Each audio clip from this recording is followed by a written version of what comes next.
Hey everyone, welcome back to the Art2Life Sunday vlog. I am teaching a workshop in Haramara, and it's been great. But there's a cool thing that happened today that kind of a lot of people got a lot out of, and it's something that I don't know, it's probably something you know about, but I just thought I would share it here because it might be helpful. And it has to do with depth. It has to do with things coming and things going, things in the distance and things in the foreground. And you know, we're kind of up high here, and it's nighttime right now, but when the sun goes down, you can see out in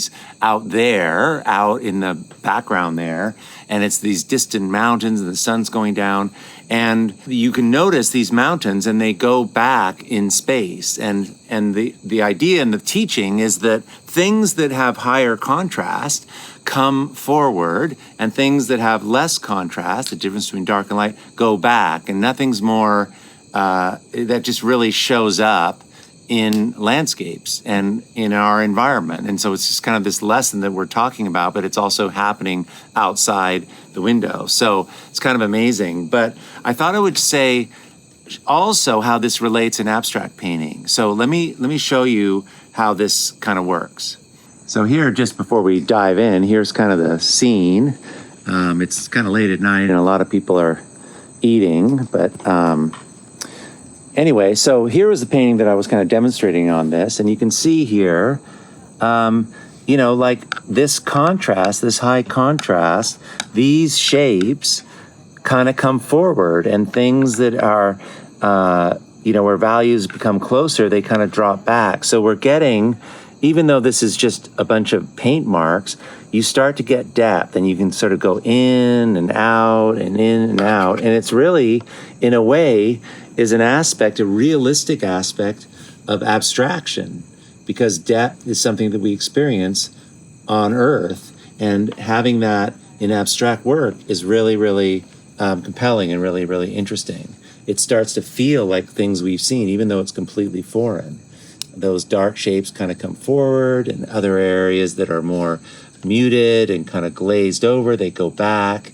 And that contrast, so things are coming forward, this is coming forward, you know, that's coming forward, that's coming forward, that's coming forward, and that's going back. And it starts to create this real beautiful tapestry. Anyway, so it's really cool. It's the idea of things coming forward and things going back. That's a difference. And we can have that in abstract work. We can have that in any kind of work. So anyway, it might be something you already know, but it was, at least for today, it was something a lot of people were like, oh my God, that's such a great thing to remember.